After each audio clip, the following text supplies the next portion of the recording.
I should have learned my lesson about misleading animes from Princess Tutu. You know, never to judge an anime by a title, or by the first, 2 minutes. But when I first tried watching Kore wa Zombie Desu Ka, I turned it off very quickly. Let's face it, I'm not a zombie guy. I was okay with High School of the Dead, and in all my years, only 2 zombie movies have ever been worth the time to watch, and that would be Planet Terror, and yes, I finally did see Zombieland, and, well, I enjoyed it. So here I am, watching this zombie run out in front of a truck to save a cat, and he gives this little cat-like smile and says, "Oh, and I'm a zombie." I'm like, oh god, this is going to be stupid, that's enough for me. I just turned it off. You know, it's just not what I needed to see. Some cutesy tale of a zombie-saving hero who probably had some lolicon fetish, or God knows what else. You know, with animation these days, you never know. Maybe he had a lolicon fetish, loved a sister, a cat, dog, and who else? And whatever else they could think of. I was, to be honest with you, determined not to watch it. So I didn't. Then my friend Riptos asks me if I'm going to review it. Then Alex, or as you know him, Born Yukami, is telling me how his friend made him watch some of it, and it was super funny. And then I got more suggestions, and requests came in, and so yeah, you got me to watch it after all. I have one thing to say. Thank you. What a pleasant surprise Kore wa Zombie turned out to be. Ayuma is a hero whom can't die, but can shrivel up in the sun like a prune.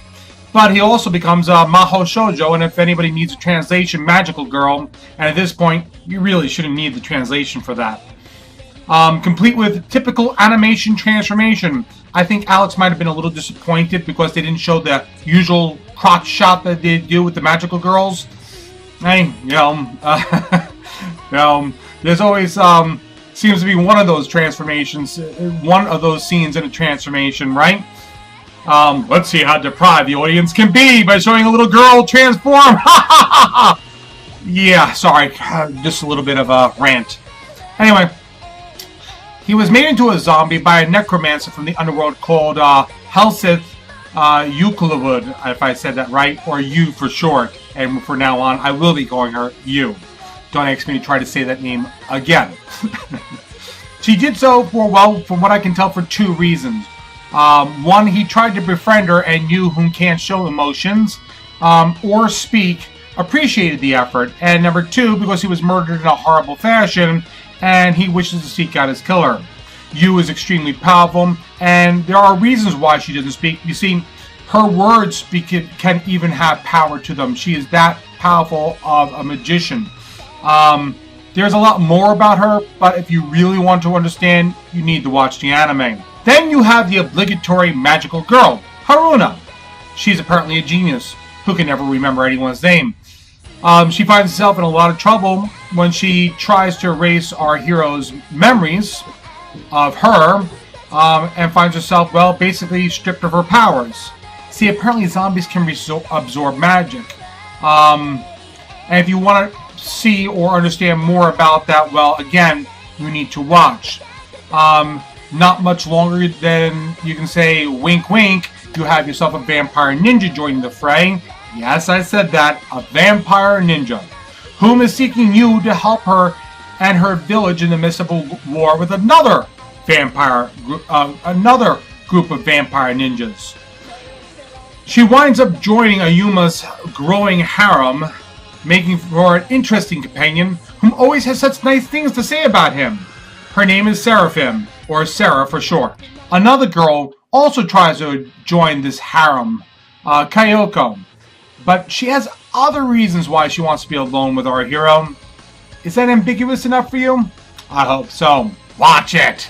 And the last to join our little harem is Maelstrom, a vampire ninja from the other village.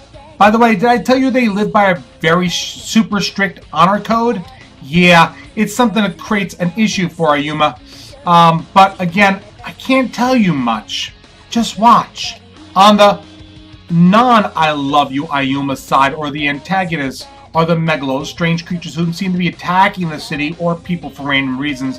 It's why Haruna wound up there in the first place. She was fighting one of them. It's part of her training as becoming a magical girl. And they seem to be drawn to him now because of his Maho Shoujo powers. I do have one brief thing to say about this. That's not a kick!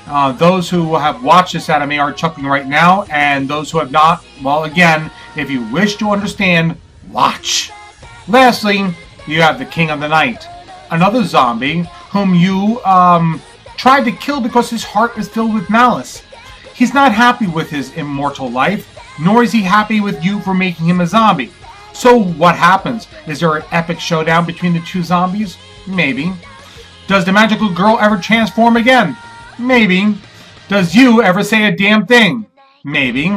And will there be peace between the warring bloodthirsty ninjas? Got me on that one. Now the animation style is very good. It's A-level quality. The voice acting is also very good. There is currently no English dub. I actually would like to make one because I think it would be fun to do that. If anybody is willing to translate, I'm all in. And the story itself reminds me of another little anime called Happy Lesson. There seem to be a lot of strong similarities, including the very ending theme song where they did all the characters in chibi form. If anyone's ever seen the ending of Happy Lesson, you'll know the original Happy Lesson. You know exactly what I'm talking about. But the story gets a definite A for just being different. Thank God, something different. So, is this a must own? I say yes. I would like to own this. So next up is Fractal. Thank you for watching. If you want to see the review with the clip included, please go to Peothra Reviews Blip TV. Thank you very much and take care.